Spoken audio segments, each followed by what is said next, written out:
യേശുവിന്റെ ജെറുസലേം പ്രവേശനത്തിന്റെ സ്മരണ അനുസ്മരിച്ചുകൊണ്ട് രാജാക്കാട് ക്രിസ്തുരാജ ഫെറോന പള്ളിയിൽ ഓശാന തിരുനാൾ ആഘോഷിച്ചു. ഫാദർ ആൽബർട്ട് പള്ളിത്താഴത്ത് ഓശാന ദിന സന്ദേശം നൽകി.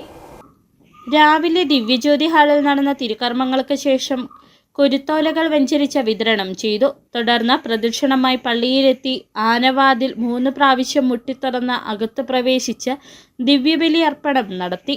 ഫാദർ ആൽബർട്ട് പള്ളിത്താഴത്ത് ഓശാന ദിന സന്ദേശം നൽകി.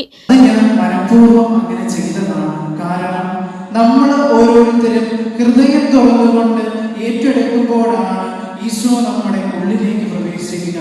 ഈശോ നമ്മുടെ ഹൃദയത്തോട് ചേർന്ന് നിന്നുകൊണ്ട് ഈശോയെ എതിരേറ്റ് ഗുരുത്തോലകളാൽ എതിരേറ്റ് ഓശാന പാടുവാനായിട്ട് നമുക്ക് ഓരോരുത്തർക്കും സാധിക്കുക എന്നുള്ളത്.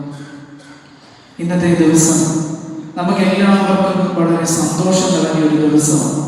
ഇത് നമ്മൾ ഒരുപാട് ആളുകൾ നമ്മുടെ ഈ ദേവാലയത്തിൽ എത്തിച്ചേർന്നിട്ടുണ്ട്.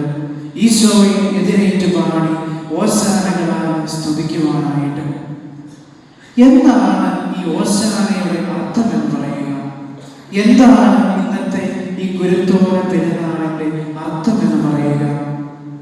ഈശോ ജെറുസലേമിലേക്ക് ഒരു രാജാവിനെ പോലെ പ്രവേശിച്ചതിന്റെ സൂചകമായിട്ടാണ് ഇന്ന് നമ്മൾ ഓശാന ഞായർ ഇവിടെ ആഘോഷിക്കുക.